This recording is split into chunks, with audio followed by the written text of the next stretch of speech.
understand the economy, you have to understand human nature. This podcast is powered by Acast. How are you doing there? It is time for the podcast. And if you're just a first-time podcast listener, why don't you just go back to the archive, listen, dip in, dip out. You'll probably get a sense of what the podcast is all about.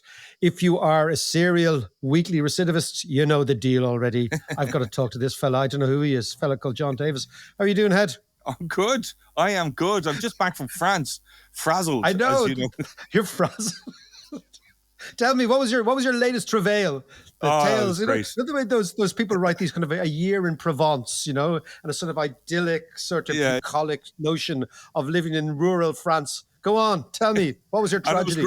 No, it was, as you know, as all of Europe was burning up, but there was a massive forest fire near Narbonne, and it closed down all the motorways in the area, and there was another massive fire near Marseille, and apparently it was some dude driving along, flicked out a smoke. Of course. So I'm giving up smokes now. You're giving up when you give up Harry's, John, right? When you give up Harry's, we will have an entire podcast based on the economics of willpower, something that you and I have none of, okay? Yeah. Okay. I'm economically defunct in that department. Yeah, I know, but I think we all are. I think it's a procrastination is one of the greatest human characteristics. It's what Saint Augustine said. Yeah. Make me virtuous, O Lord, but just not yet. Okay? And that's the way we all are. Yeah. I'm going to give up this, I'm going to give up that. But it's high summer, John. It's not the time for giving up anything. Well, I tell you, somebody who's not taken by procrastination is your friend of mine, Jamie Dimon, who was in Dublin last week that you missed. I think he was looking for you. I'm telling you. I didn't realize that. So what was he going on about? He was just, the usual stuff. But what he did make a speech. By the way, just if you don't know who he is, listener, Jamie Dimon is probably the most long-lasting investment banker. He's been around for a long, long time, running JP Morgan. Depending on where you sit, you either think he's the great Satan, or you think he is an amazing evangelical innovator, or he is a political operator. But the interesting thing, John, is, as you say, because he runs the biggest bank in the States, biggest investment bank, what he says matters because he's at top of the financial system. Yeah, you got to listen to him. You got to listen and take on board what he was saying. But he was talking about complacency in the markets. Initially, when Trump brought in the first bout of, or threatened the first bout of tariffs, the markets went bloobers. Now, the second time that he's done it, the markets aren't reacting that much. And he's kind of was describing it as a complacency within the markets. But what he was also saying, he was commenting on Europe. And he basically said, Europe has lost. And I wasn't quite sure what game we were playing that we lost, but there you go. Well, I mean, I think two things in response to that. Watch for August in financial markets. There is a consistent element in financial markets, which is that crises tend to start in August. Bear Stearns went bust because of a crisis that started the previous August. Lehman's went bust because of prices. The Irish banking system went bust in August of 2008. Yes. That's where it lost all its money. Okay. Remember that. And the reason is people go on holidays. Markets are very, very thin. And by that I mean there's not much trade, there's not much volume. Yeah. And what you tend to have is people kind of take stock and think, wow, the great financial crisis of Russia started in August. And we're going to talk about that today in the context of Yugoslavia, John. Okay, I'm going to talk to you about that in a second. But interestingly, Jamie Dimon said Europe has lost. And that's very much the American narrative, which is that the Europeans in the last 25 years have forfeited about a quarter of GDP to the Americans. By that I mean the American GDP per head was about the same as Europe around 1998, 99, 2000, around then. Mm-hmm. And now 25 years later, American GDP per head is about 25% above European GDP per head because of massive innovation in the United States, right? So on that basis, we have probably lost. Although I wouldn't, if I were an American, write off the fact that the Germans are now rearming, reindustrializing. there is a sort of a moment of clarity because of the threat of Russia. And it'll be interesting to see where Europe goes. But interestingly, the story that Europe has lost its way, isn't powerful, probably can be located in what we're going to discuss today, John. Go on, explain. Which is 30 years after the end of the Yugoslav war. Okay? Right. So it is now July. This week, 30 years ago, the Serbs took over a Muslim village called Srebrenica, not a village, a town, in eastern Bosnia. And over a process of a week, they murdered at least 5, if not 7 or 8,000 Muslim men and boys. There was that harrowing footage of them rounding them up. And we were looking on helpless. Well, this is the point, right? The narrative that Europe has lost really began to gain currency in the Yugoslav war, because the Yugoslav war was the worst war in Europe since the Second World War. It is still more violent and many more people killed than the Ukrainian war at the moment. Yeah. And it led to ethnic cleansing. It led to all those things which are now associated with Yugoslavia, associated with the Balkans. And of course, for Americans, the idea was, if the European Union cannot come together to stop a war on its own borders, what is the point of this institution? Now, fascinatingly, I am in Croatia. Yeah. We're going to do a piece. This is a little gem, I think, for listeners, on the 30th anniversary, not of the Srebrenica, but of the end of the Yugoslav war, which ended in 1995. The interesting thing and the ironic thing is that Srebrenica, the massacre of Muslims in Srebrenica, was the final straw for the Americans to get involved. And within a month, the Serb army was on the retreat here in Croatia, in a place called Krajina, a town called Knin, which on the 5th of August, 1995, the Croat counterattack destroyed the Serb army, which had been on the offensive for previously 4 years. Now, the reason the Croats counterattacked then was because the Americans signaled to the Croats that as a result of the massacre in Srebrenica, they drew a line in the sand. They told the European Union, we don't give a damn what you think. And the reason the European Union was divided is historically the European Union, the different European countries have had different alliances down here. I'll explain that in a second. Yeah. And it was Bill Clinton who just said, this can't go on. And the Americans came in, they basically rang the Serbs, Milosevic, and said, we are going to support the Croats, number one, and we are going to give them air cover, number two. And that, of course, was the beginning of the end for the Serbs. And the Serbs eventually signed the Dayton Agreement in December of 1995, which they gave up on their idea of Greater Serbia. They lost territory all over the place. They were declared the loser in the issue. They had sanctions slapped on them. And the Serb regime of Milosevic limped on for another few years. They had a war in Kosovo in 1998. But that was the end of the Yugoslav war, 1995. Okay, so let's discuss, because it's fascinating stuff. And I mean, this was back in the 90s. So this was when we had rolling news TV. So we were all watching it.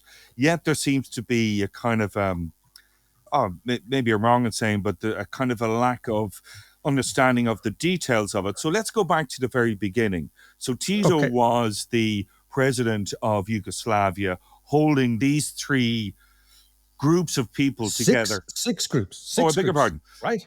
Okay, no, but because it's complicated. And I'll tell you, the reason I got involved here is that I ended up working for a French bank. And my boss was a Serb. And he said to me, go down to Serbia. This was in 1996 or 7, so just after the war. Yeah. Just before the Kosovo War, but after the end of the Croatian/Bosnian War with the Serbs. And I arrived in Belgrade. I'll tell you, Belgrade is a fantastic city. It's the best crack. It's really good fun. Right. Serbs are capable of love and hate at exactly the same time with exactly the same person. They are a funny, bizarre race. With And the at same moment- intensity. with the same intensity. At the moment, we will bring it up. At the moment, Europe's biggest revolution is happening in Serbia and nobody knows what's going on. Right now on the streets, there are hundreds of thousands of Serb kids, students on the streets agitating for a change in the regime of a guy called Vucic, who's now the boss. Interestingly, you'll notice that Djokovic, the tennis player, they have a sign in Serbia, which is they push down on their arms, which is the sign to keep the pressure on, which is what the students do all the time when they are marching. And Djokovic did this at the final in Wimbledon, the semi-final in Wimbledon. He kept doing this with his hands. You might have noticed this with his kids. Right. And that was to keep the pressure on. So Djokovic obviously doesn't want to come out and say he's pro the revolution and pro the students because he just doesn't want to be entirely political, but he is. So that's quite interesting. Yeah. But if we go back, so I fly into Belgrade on JAT, which is Yugoslav airline, from London. And there used to be a flight every Friday night. And I go to write an entire paper for the bank on Serbia, what's going on, right? This is just after the war. You get on the JAT flight. I loved this. You can smoke on the left-hand side of the plane. But not the right. Not the right, okay. Right. So everyone's lighting up, right? Do you smoke? Smoking, right. So this is still in the late 90s when smoking is banned everywhere. Yeah. So the plane is kind of tilting to the left. Plane's trying to say, right. So everyone's smoking. And as the plane comes down, the Serbs have this terrible habit of getting out of the seats really early to be first in the queue. Yeah, I never understood that, to be honest. The plane is landing and the fellas are getting up and they're big fellas. Anyway, so I arrived there and I spend a number of weeks talking to all sorts of people, trying to get a sense of what's going on in the economy. But the fascinating thing is, Shan came out. I rang her. I said, look, you have to come out here. This is fantastic. So she got about a month later, got the flight out. And I was working. So Shan said, I'm going to go to the tourist office in Belgrade and see what's in this city. She goes into the tourist office in Belgrade. And there's a woman there and she's smoking. Everyone smokes in Belgrade. She's smoking the fags, right? And she's ignoring her for about 2 minutes. And then she looks up, and this is a classic Serb one, black eyes, black hair, really, really dark sort of mascara. Yeah. And she just looks up, Shan, and she goes, this is the tourist, she goes, what the fuck are you doing here? In perfect English. Welcome to Serbia. What the fuck are you doing here? Yeah. That was it. Anyway, so because of working here, so basically, eventually what we ended up doing was the following. When the Yugoslav war broke out, Yugoslavia had a huge amount of debt. Yeah. And then at the end of the war, all the debt was defaulted on because the different republics within the Yugoslav Federation were fighting the war. And in order for those republics to actually go and reborrow on the international markets, they had to settle their debts. So the French bank that I worked for bought up their debts, their defaulted debts, at a massive discount, went to the IMF and the World Bank, got the IMF and the World Bank to buy those debts. So our team, I know this is how finance works. Bizarre, yeah. This is why I wouldn't listen to Jamie Dimon so much, right? Right. And then that cleared the desk. So basically what happened was I was working on the emerging markets team there, which was all about trading defaulted debt of countries that had defaulted in the 1980s. And of course, Yugoslavia defaulted. Why did it default? Because once they started a war, all the obligations of Yugoslavia were defaulted on by Yugoslavia. And then the constituent parts of Yugoslavia that wanted a new republic in Croatia, Slovenia, Bosnia, et cetera, they had to clear their decks. But nobody would buy the debt of these countries, even though it was trading a big, deep discount, except my boss, who was a Serb. Right. It was like a gambler, right? And my job was, of course, to explain why we were doing this to the board of BNP. So in order to do that, I had to go down to Serbia. And that's when I fell in love with this part of the world. That thus starts my 30-year... you remember I used to come home with Vranats to London, Serbian wine. Yes, And it was always the great mistake. You think the wine tastes really good when you're in the Serbian Writers Club at 2 a.m, drinking the wine. You bring back 6 bottles of it and it's rotten when you get home. I remember you brought a few bottles over to our place for dinner one night. And it was rank. But it was the wine that we ended up drinking at the end of the night. So it was fantastic. Exactly. Big, treacly, red, heavy Balkan stuff. Right. So anyway, so that began. So let's go back, because it is a fascinating story. It is a story of the Balkans. It's a story of geopolitics. It's a story of economics. It has, over the last 30 years, become the story of emigration, mass emigration out of the Balkans. It is a part of Europe that most people avoid, most people don't understand. It has been fought over by Germans, Turks, Russians, Brits, French over many, many years. It's characterized by three very, very strong religions: Catholicism in Slovenia and particularly here in Croatia, Orthodox Christianity in Serbia, and Islam in Bosnia and Macedonia. Also, this week marks the 30th anniversary of the end, or the beginning of the end of the war, which I don't need to go into, but people will remember it was absolutely, absolutely brutal. Neighbor against neighbor, family against family, ethnic cleansing, camps, people being murdered, rapes, horrendous stuff. The siege of Sarajevo, the longest siege ever of a city. Again, a great place to go if you're down this part of the world. Sarajevo, an amazing city, very evocative. And everybody was familiar with Sarajevo because it was only the couple of years prior to that it was the host of the Winter Olympics. You're absolutely right. And I went to skiing holiday in Sarajevo about 4 years ago, and there was no snow. Arrived. They were cutting their lawns. They were cutting the lawns, okay. But again, global warming. So let's go down a little bit of history before we go. Yeah. The Kingdom of Yugoslavia is set up after the First World War, on the ashes of, or out of the ashes of, the end of the Ottoman Empire and the end of the Austrian-Hungarian Empire. Yeah. Austrian-Hungarian Empire was Slovenia, Croatia, and what is now Bosnia-Herzegovina. They were in Austria. Serbia had always been fighting the Ottomans. Serbia was an independent country, an independent kingdom, and Macedonia and Kosovo were part of the Ottoman Empire. So Serbia was always surrounded by the Ottoman Empire. Yes, so basically the Serb national DNA is characterized by opposition to the Ottoman Turks. Yeah. And the Serbs saw themselves historically as the defenders of Christianity against the infidel. Right. Islamic infidel. Yeah, yeah. So the Serbs, of course, triggered the First World War with Gavrila Princip in Sarajevo. They were also fighting the Austrians. So the Austrians had occupied Bosnia in 1871. The Serbs were consistently trying to eject the Austrians out of Bosnia and get that Serb Bosnian state, which they talked about Greater Serbia. So the Serbs are spread all over this part of the world. They're in Krajina here in Croatia. Well, they were until the 5th of August 2005, when they were all expelled. About 300,000 of them were ethnically cleansed by the Croats in 3 days.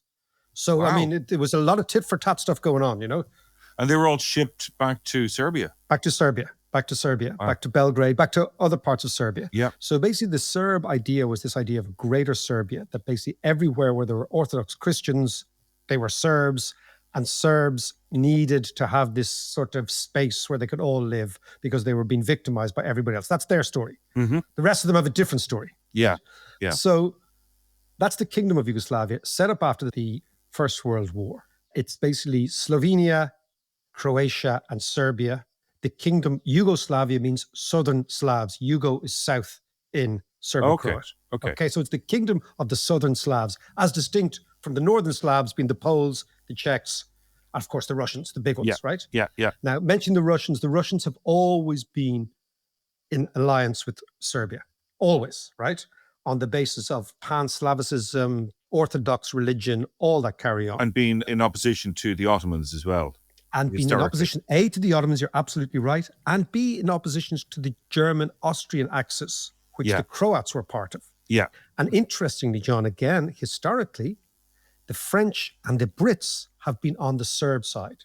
So this is interesting. Okay. The French and the Brits liked the Serbs. Why? Because the Serbs were having a go at the Austrians and the Turks. Right. So they used the Serbs basically as manpower to annoy the bigger powers and always sort of push the Serbs on. And the Serbs themselves found themselves, in their minds, surrounded by enemies.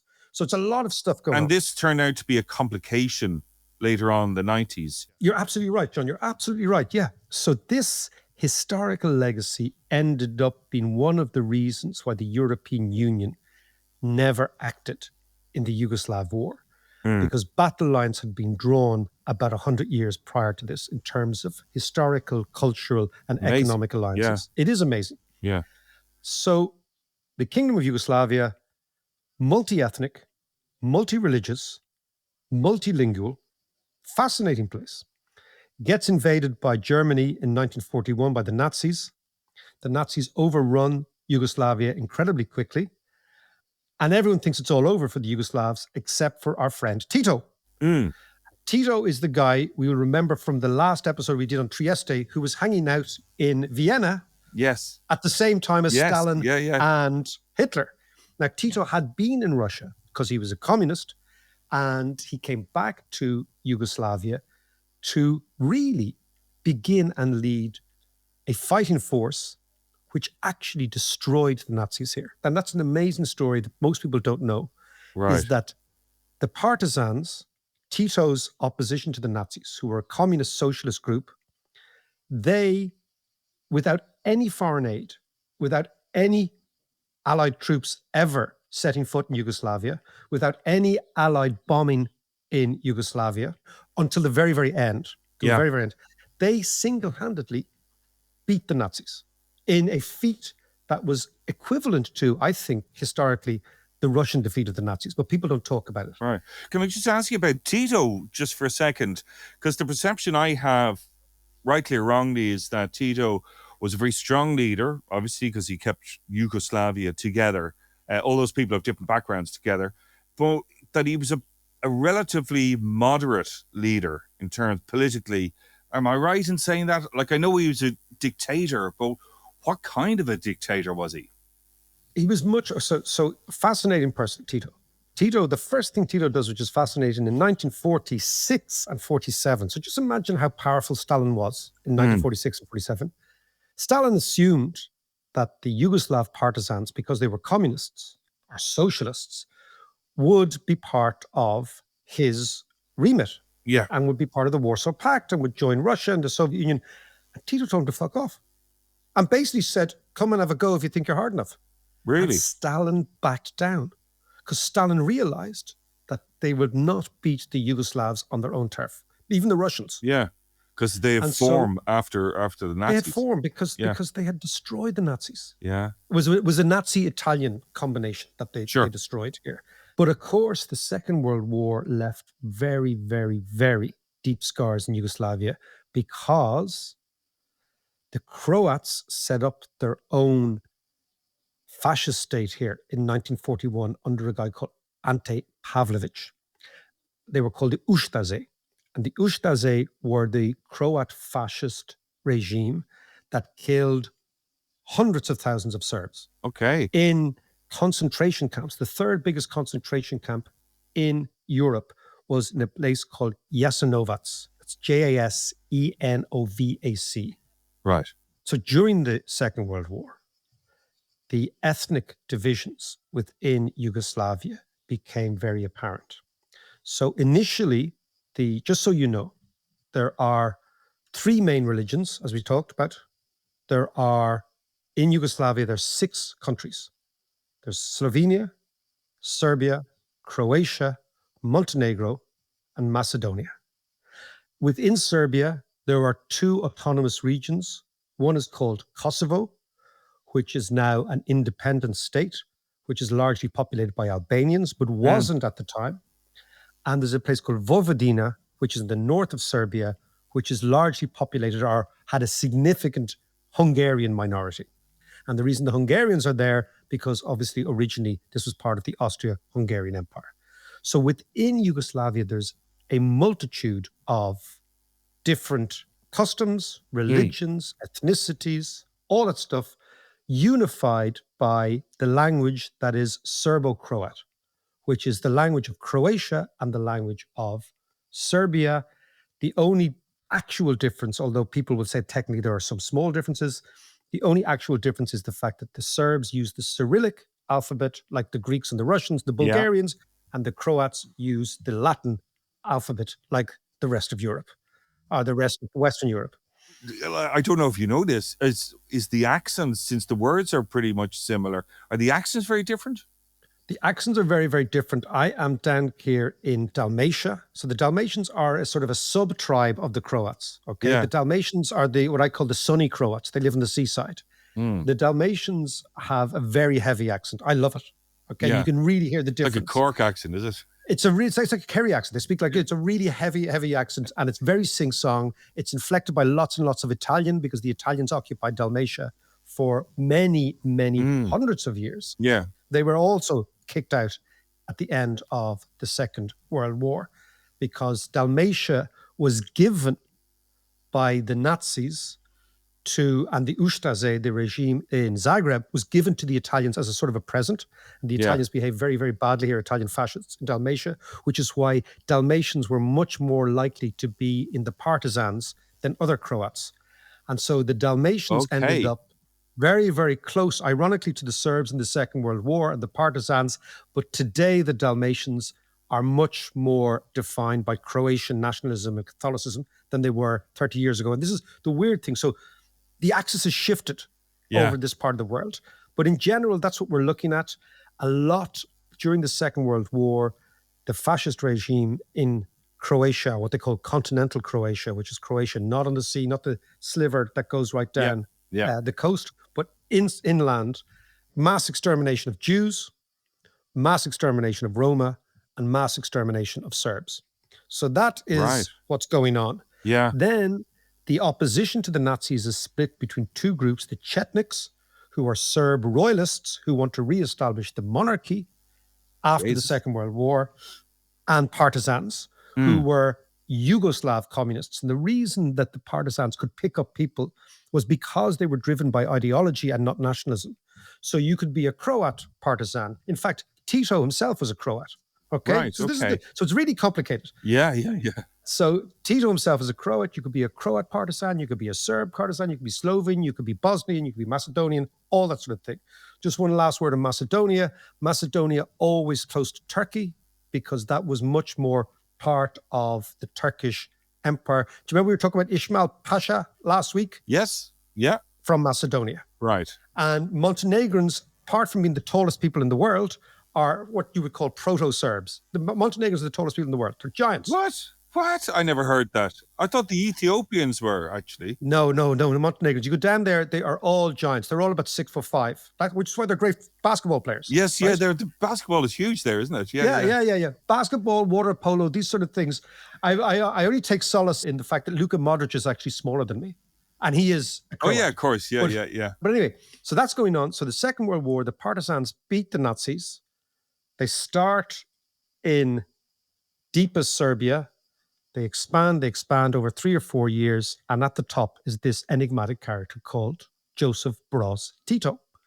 Tito wins the war, declares Yugoslavia independent of the Soviet Union, gives the 2 fingers to Stalin, decides that they're going to have their own third way. So this goes back to your idea of what sort of a dictator was he? He was a dictator, right? But what he said is he sets up the constitution of Yugoslavia where all the different regions have similar powers, but he sits in the top. And from 1945 or 6, the end of the Second War, to 1980, he runs the place. Now, not only does he run the place, but he plays a great game. He basically plays the West and the East off each other. So Yugoslavia positions itself as an independent third way force between the Soviet Union and the Americans. And what does that do? It allows the Yugoslavs to become very, very good traders of commodities and all stuff out of the Soviet Union, while at the same time allowing them to incur significant debts to build the economy from the West. So he's playing this game, which is a very, very clever game, a very, very skillful diplomatic game. And all the while, the incomes of Yugoslavia begin to rise, not dramatically, but progressively. But it's a socialist country. It then comes unstuck Tito dies in 1980. This is a total disaster for the country. Yeah, of natural causes. Yeah, but like a lot of dictators, doesn't leave an heir. So there Right. is no person that emerges. So suddenly then what you get is there becomes this idea of a rotating presidency.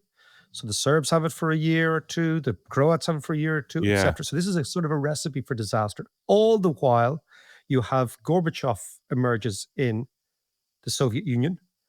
And what Gorbachev says is, look, socialism is over, communism is over, we need to embrace the market, we need to go a bit closer to the West, etc., etc. This kind of shatters the illusion of the permanence of socialism worldwide. Yeah. And of course, what happens all over Eastern Europe is that the biggest movement against socialism or communism is nationalism. Right. So suddenly you're no longer a Yugoslav, you're a Croat, or you're a Serb, or you're a Bosnian, or you're a Macedonian, or you're a Slovene, etc. So these embryonic nationalist movements are emerging all over Eastern Europe. Yeah. But the spice in the dish in Yugoslavia is there are historical enmities between these various tribes down here. Yeah. Be they cultural, be they religious, be they geostrategic, etc. The Croats always felt that they generated all the income for Yugoslavia through tourism, and they gave that money to Belgrade, and Belgrade gave it to the Serbs. Yeah. So all that stuff is going on. So hang on a second, Mike. What year are we here? So we're talking the mid-80s here, John, with all these mid to late 80s. Before the wall came down. Before the wall came down, kind of around the same time as the wall coming down. And the added complication, not just ethnic, religious, etc., is the fact that Yugoslavia experiences hyperinflation in the 1980s. Okay, so let's talk about what was going on economically at the time in the region and why hyperinflation took off at this time. But let's do that after a bit of this.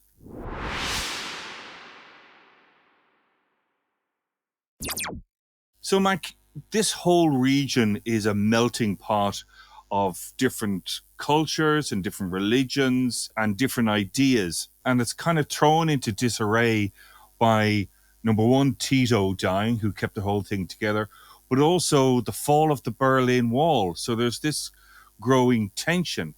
And then to add to that, there's a growing hyperinflation in the region. So how has that impacted stuff? What's the upshot of that?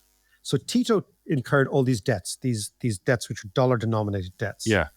And as the sort of Soviet system began to break down, the sort of trump card of the Yugoslavs, which is we are this East versus West, we're this trading partner, began to be questioned, number one.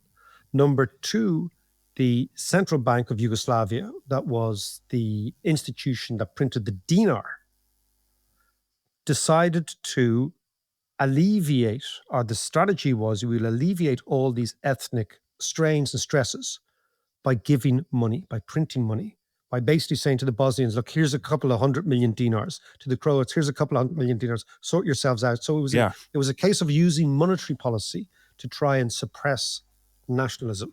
So the idea was, how do you keep the whole thing together? And the dinar had never been an openly traded currency in the way we know in the West. It had always been exchange controls. And of course, once you get a sniff of inflation, when people's perceptions of the currency is already fragile, because Yugoslav, so for example, my neighbors used to always drive up to Trieste, where we were the other day, to buy Levi's and to buy records and to buy albums. Like they go and buy Dark Side of the Moon and get 10 pairs of Levi's and come down and trade them here. Yeah, yeah. So the default currency was also always the Deutschmark, because you could use that outside the country. You could never use the dinar outside the country. And as a result of that, the dinar was used for sort of Mickey Mouse trading here in the Yugoslav Federation. But if you really wanted to buy big things, you bought with Deutschmarks. Now, of course, if that's the psychology of the currency, when you get inflation, what you'll tend to get is hyperinflation. Because once there's a perception that inflation is rising in dinars, people bought Deutschmarks to protect their savings. And that very rapidly becomes a stampede. And what you get then is a vicious cycle, which is the more the currency falls, the higher the imported rate of inflation. So if you're buying Levi's, they're more expensive in dinars. Yes, of course. The higher the rate of inflation due to imports, the more the people panic. The more the people panic, the more they sell the currency and they buy Deutschmarks. The more the currency falls, the more the panic goes on. So you get two things. One is the initial inflationary boost. This is what happens in Argentina all the time, right? The initial inflationary boost was due to money printing and a lack of budget discipline. But the psychology of the depreciation of the currency was actually what drove the currency down. And that drove what you call inflationary expectations. And then people expected inflation to be very high. And suddenly you get this unbelievably difficult situation where you got runaway inflation and you have a government that is basically every nation has a go at governing every couple of years. Yeah. So nobody can make any decisions. And so tensions were rising. Tensions are rising. You got hyperinflation. And then into the mix, and we'll end here, John, before we do part two, emerges a leader called Slobodan Milosevic, who is the leader of the Serbian Socialist Party. And Milosevic, former banker, a guy who understood finance, a very, very deeply disturbed person. Both his parents committed suicide. There is a deeply... Jesus. So this is a guy who's like the psychological backdrop. His wife, also a very, very, seemed to me, disturbed person. He emerges and he realizes the only way I can stay in power in a world where communism and socialism is on the way out, because Gorbachev triggered that, is if I turn myself from a socialist into a hyper-nationalist. And he goes to Kosovo, which is sacred for the Serbs because it's the scene of what they call the Field of the Black Crows, John. Yes. 1300 and whatever, I think 40 or something, where the Serbs put up a fight against the Ottomans. He goes to Kosovo. At the time, the Serbs in Kosovo are freaked out by the increase in the Muslim Albanian population. And he says, I will not let anybody beat you. We, the Yugoslav National Army, which is the army of the whole federation, will now become the Serb army, and we will impose Serb dominance on everyone. And this is when he almost uniquely, now there was a whole load of other people in the background, but almost uniquely decides to smash nationalism in Croatia in particular, in Slovenia, and ultimately where the real tragedy occurred in Bosnia with the Serb army, which was the JNA. Now the JNA, just before we go, the Yugoslav National Army was the biggest army in Europe. Bigger than the Germans, bigger than the Brits, bigger than the French. Yeah. So in 1991, in 87, 89, he goes to Kosovo. In 89, 90, he switches from being a socialist to a hyper-nationalist, and he turns on all the other federations, all the other republics, and says, we are now going for a greater Serbia. So wherever there are Serbs is part of Serbia, and we are going to expand that, and we are going to get the Yugoslav National Army to actually back us up. Now, of course, finally, the Croats have 300,000 Serbs in Krajina, which is up the road here. The Muslims in Bosnia have a huge Serb population. There's a Serb population, a small one in Slovenia. And of course, the Montenegrins are sort of proto-Serbs, okay? Yeah. And the scene is set. And he turns on particularly the Croats. And in 1991, August, John, remember we come back to August? Yeah. 1991, the Yugoslav war starts with skirmishes against the Croats and then with the Yugoslav bombardment of a town called Vukovar, which is in eastern Croatia. Yeah. And that's where the war starts. You remember the place? And that's where we'll stop this. And part two, we'll talk about the war, the legacy, the economics, what has happened since, leading us all the way up to a student revolution in Serbia right now. Yes, and of course, and why it matters, Mac. Why it matters is the emigration out of the Balkans since the war has proven that the single biggest migrant ethnic minority in Europe that are Europeans are people from the former Yugoslavia. Yeah. That's the first thing. Ireland gave out 40,000 PPS numbers to Croats alone in the last 5 years. 40,000. Wow. Croatians alone, right? Number two, it shows the fault lines in the European Union. Get back to our Jamie Dimon idea, Yeah. right? It shows you that old alliances in Europe are still very significant. So Serbia is in the pocket of Russia. Croatia and Slovenia are very much part of the EU. And Bosnia has been left adrift in a sort of a vacuum. Yeah. So it's a geopolitical story, but it's also a apocryphal story of what happens without the EU, because the Balkans were no different to the French and Germans fighting each other for hundreds of years. Yeah. So you need a superstructure. So the reason it's important is that Yugoslavia is the cautionary lesson for all us Europeans about what can happen if you allow nationalism, which is exactly what's happening now. Like, think about it, right? What is happening in Europe now with the AfD, with reform, with all these people, John, is they're going down, I wouldn't be too dramatic, but a road that can ultimately lead to crazy nationalist policies at a time when the evidence is Europeans, even for all its faults, are better together than scrapping with each other. So that's why it matters. So let's talk about that in our next episode on Yugoslavia. Absolutely.